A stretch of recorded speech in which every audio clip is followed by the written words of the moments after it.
Hello friends, आपल्या सर्वांची आवडती मालिका तू ही रे माझा मितवा या मालिकेच्या आजच्या शनिवार 17 जानेवारीच्या एपिसोडमध्ये एकानंतर एक खूप जबरदस्त ट्विस्ट आले आहेत. आजचा एपिसोड खूप इमोशनल होता. ईश्वरीला आजीने अर्णवच्या आईची स्वास्तिकाची साडी दिली, काळी साडी. आणि स्वास्तिकाची ही शेवटची इच्छा होती की माझ्या सुनेने, अर्णवच्या बायकोने आपल्या पहिल्या संक्रांतीला ही साडी नेसावी. आणि आज स्वास्तिका या जगात नाहीये म्हणून आजीच्या डोळ्यात पाणी आलं. मग ईश्वरी ही साडी घेऊन आपल्या रूममध्ये गेली तर अर्णव ईश्वरीवर चिडला. तुझा माझ्या आईच्या साडीवर काहीच हक्क नाहीये, तू ही साडी नेसायची नाही. म्हणून त्याने ही साडी तिच्या हातातून हिसकावून घेतली. पण नंतर अर्णवनेच आपल्या आईला विचारलं, आईच्या फोटोला विचारलं, आई तुझी शेवटची इच्छा ईश्वरीने पूर्ण केली तर तुला चालणार आहे का? आणि मग अर्णवला कौल मिळाला. अर्णवने ईश्वरीला ही साडी नेसायला दिली. त्यामुळे ईश्वरी खूप इमोशनल झाली. म्हणजेच आजचा एपिसोड खूप भारी होता. आणि त्यानंतर जेव्हा ईश्वरी या साडीत आली, तिने ही साडी नेसली, तेव्हा राजेशने तिच्या अंगावर हात टाकण्याचा प्रयत्न केला आणि ईश्वरीने चक्क त्याच्या गळ्याला चाकू लावलाय आणि त्याला म्हणाली, जर माझ्या अंगाला हात लावला ना तर तुझा गळाच कापेल. म्हणजे या आजच्या एपिसोडमध्ये खूप भारी भारी ट्विस्ट आले आहेत. मग हे सगळं घडलं तरी कसं हे जाणून घेण्यासाठी हा व्हिडिओ शेवटपर्यंत नक्की पहा.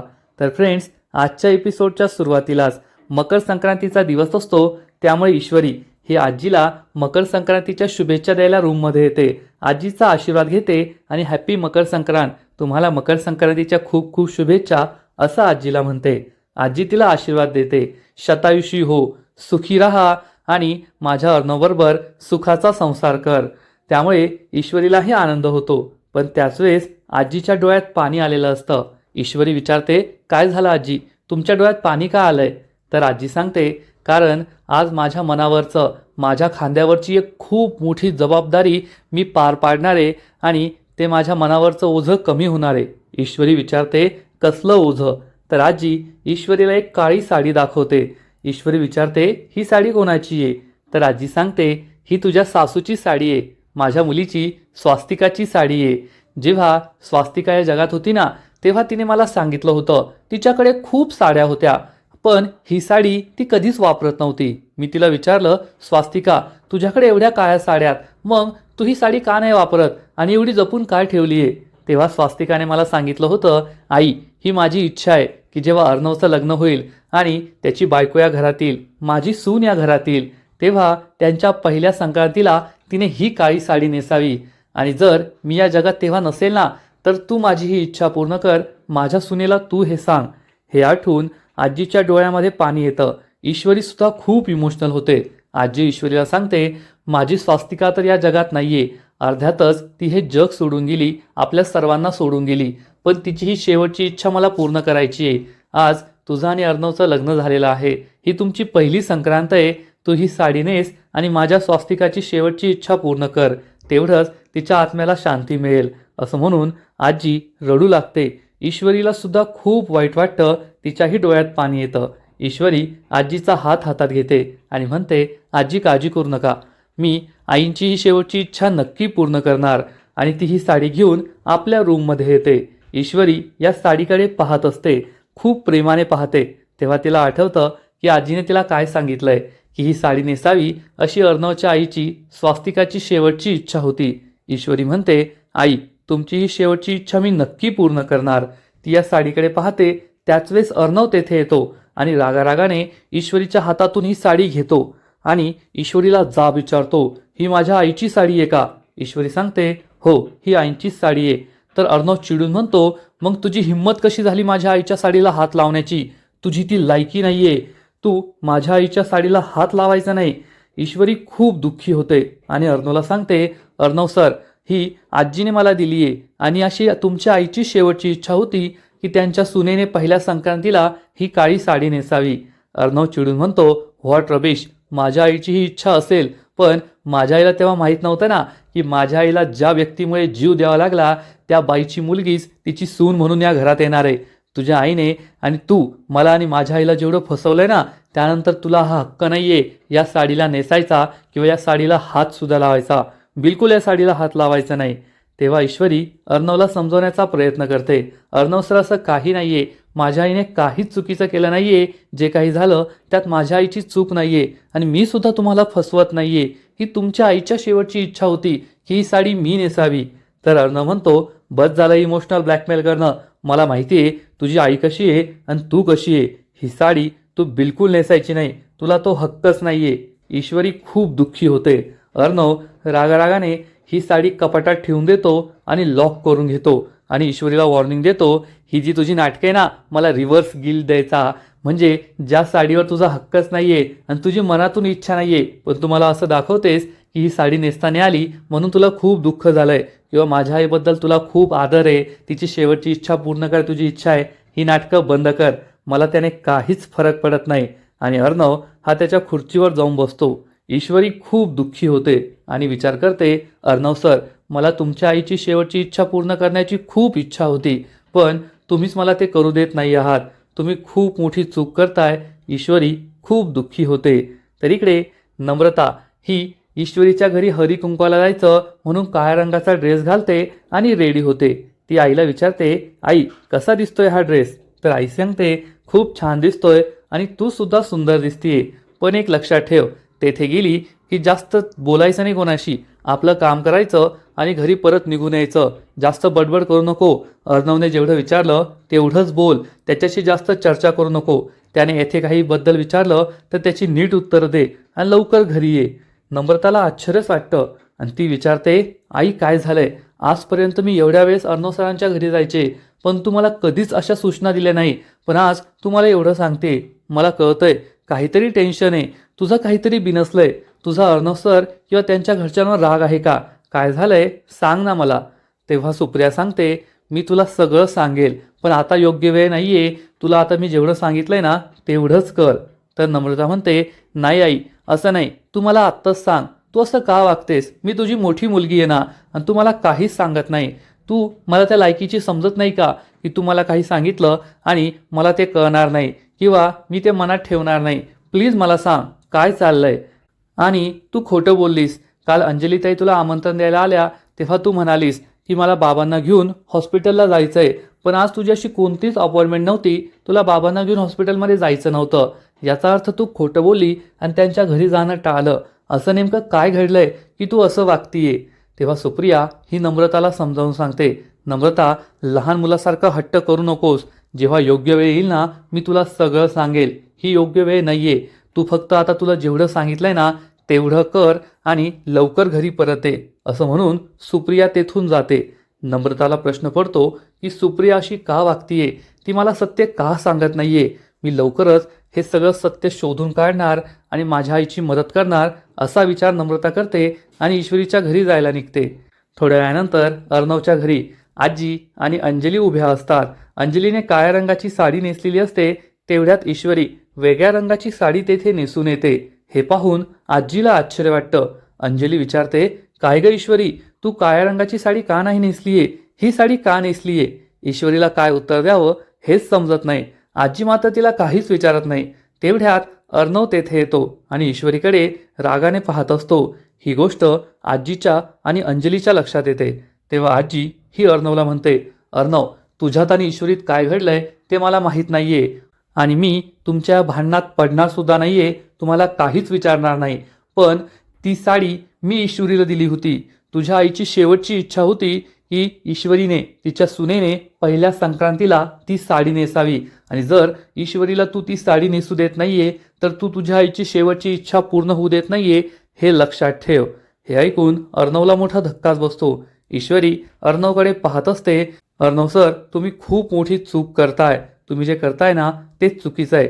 पण अर्णवला मात्र आजीने सांगितल्यावर सुद्धा काहीच फरक पडत नाही. थोड्या वेळानंतर अंजली तिच्या रूममध्ये असते. तेवढ्यात राजेश तेथे एका वाटीमध्ये तिळगुळाचे लाडू घेऊन येतो आणि तो अंजली जवळ येतो. अंजली त्याला हॅपी मकर संक्रांत म्हणते आणि त्याला एक तिळगुळाचा लाडू मागते. तर राजेश म्हणतो, नाही नाही, हा लाडू खूप गरम असतो, तू आता गरोदर आहेस ना, हा लाडू नाही खायचा. तर ती म्हणते, काही नाही होत. पण राजेश तिला समजावून सांगतो, नाही मिळणार म्हणजे नाही मिळणार.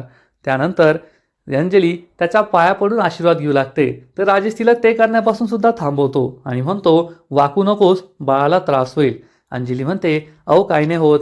पण राजेश तिला समजावून सांगतो, आता तू गरोदर आहेस, मकर संक्रांत दरवर्षी येणार आहे, पुढच्या वर्षी ही संक्रांत येईल तेव्हा तुला हवं ते कर, पण आता काहीच करायचं नाही. तेव्हा ती म्हणते ठीक आहे, पण पुढच्या वर्षी जेव्हा आपलं बाळ होईल ना, तेव्हा मी अर्णवसाठी ईश्वरीने जसे दागिने केलेत ना हलव्याचे, तसे दागिने लहान बाळासाठी करणार. त्याला ते किती क्यूट दिसतील ना, किती छान दिसेल आपलं बाळ. खरंच पुढच्या वर्षी खूप मजा येणार आहे. राजेश म्हणतो वा अंजली वा, पुढच्या वर्षी संक्रांत कशी साजरी करायची या संक्रांतीला ठरवणारी फक्त तू एकटीच आहे आणि मला हे खूप आवडतं. अंजली खुश होते आणि अंजली तिचा ह्या दागिन्यांचा बॉक्स ठेवण्यासाठी कपाट उघडते, तर तिला कपाटामध्ये गुळाच्या रेवड्यांचा बॉक्स सापडतो आणि ती खूप खुश होते आणि राजेशला विचारते काय हो, तुम्ही गुळाच्या रेवड्यांचा बॉक्स आणला आणि मला नाही सांगितलं. मला गुळाची रेवडी किती आवडते तुम्हालाही माहिती आहे ना. राजेशला मोठा धक्का बसतो आणि राजेश तिच्या हातातून हा रेवड्याचा बॉक्स घेतो. अंजली विचारते असं काय करताय, तुम्ही तर माझ्या हातातून बॉक्स हिसकावून घेतला, जसं काय यामध्ये विषच आहे.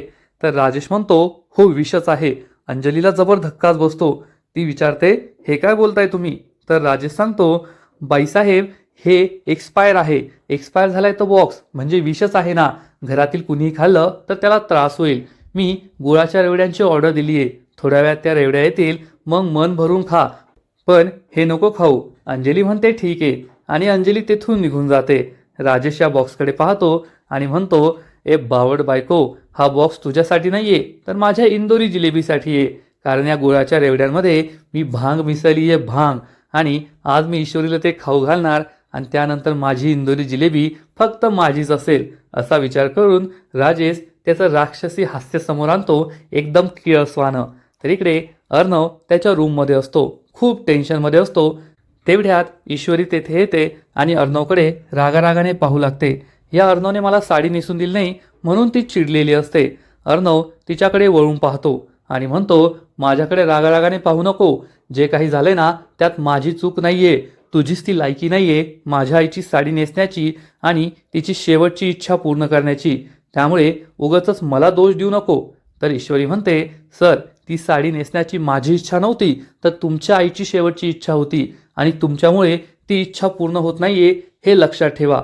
अर्णव चिडून म्हणतो उगाचच मला गिल्ट देऊ नको, तुला एकदा सांगितलंय ना, आणि माझ्या आईची शेवटची इच्छा होती ना त्याचं मी पाहून घेईल, तू नको त्याचा विचार करू. आणि तसंही तुला आणि तुझ्या आईला माझ्याविषयी किती प्रेम आहे ना, माझ्या आईविषयी किती प्रेम आहे हे मला चांगलंच ठाऊक आहे.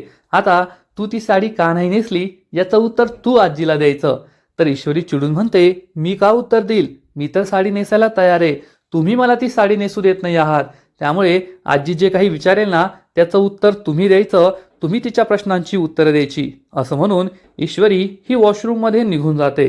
अर्णव खूप चिडतो. तेवढ्यात त्याला त्याच्या आईचा फोटो दिसतो. अर्णव हा फोटो हातामध्ये घेतो आणि विचारतो आई, तुझी अशी शेवटची इच्छा होती की माझ्या बायकोने तुझी ती साडी नेसावी आणि मकर संक्रांत साजरी करावी, परंतु माझं लग्न अशा मुलीशी झालंय ज्या मुलीच्या आईमुळे तुझं संपूर्ण आयुष्य उद्ध्वस्त झालं होतं, तुला हे जग सोडून जावं लागलं, आत्महत्या करावी लागली, आणि मग त्या बाईची मुलगी माझ्याबरोबर सुद्धा तेच करतेय. तिने माझा इतका मोठा विश्वासघात केलाय, माझा पूर्ण विश्वास आहे. आज जर तू या जगात असती ना तर ईश्वरीला त्या साडीला हात सुद्धा लावू दिला नसता. ईश्वरीने ते साडी नेसावी याऐवजी तू ती साडी जाळून टाकली असती, असा माझा पूर्ण विश्वास आहे. तूच मला सांग, ईश्वरीने ती साडी नेसावी का? तुझा याबद्दल काय विचार आहे?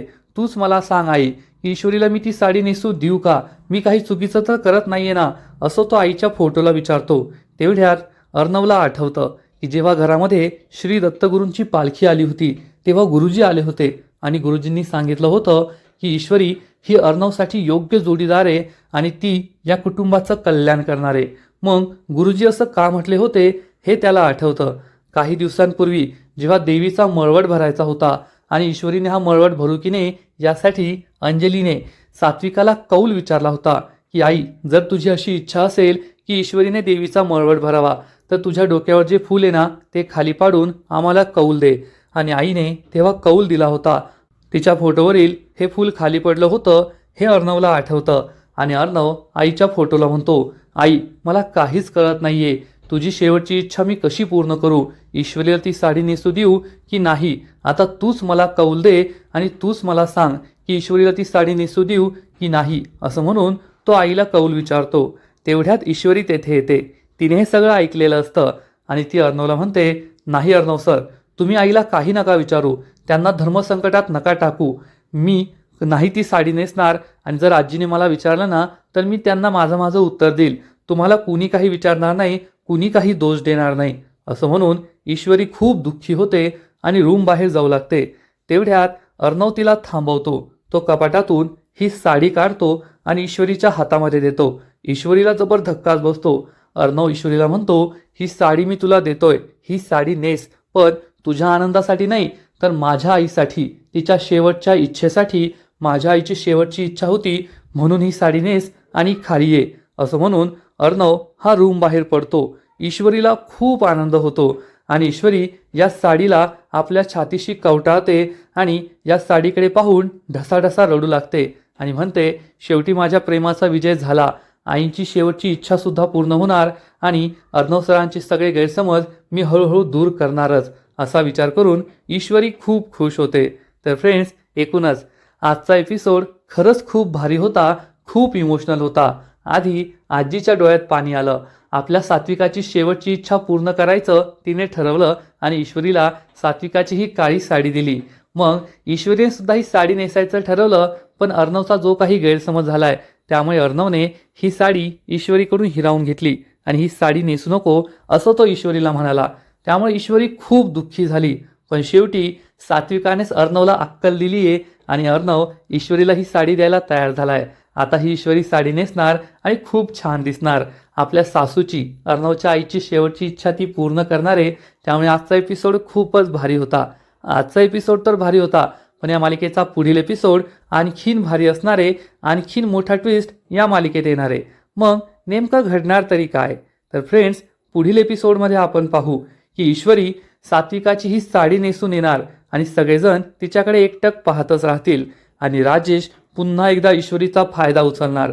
राजेश हा ईश्वरीच्या जवळ येईल आणि ईश्वरीला म्हणेल, ए माझी इंदोरी जिलेबी, आज आपल्या दोघांची पहिली संक्रांत आहे आणि मी अजून तुझं तोंडच गोड केलं नाहीये, चल तुला मस्त तिळगुळ भरवतो. असं म्हणून तो चक्क ईश्वरीला तिळगुळ भरू लागेल.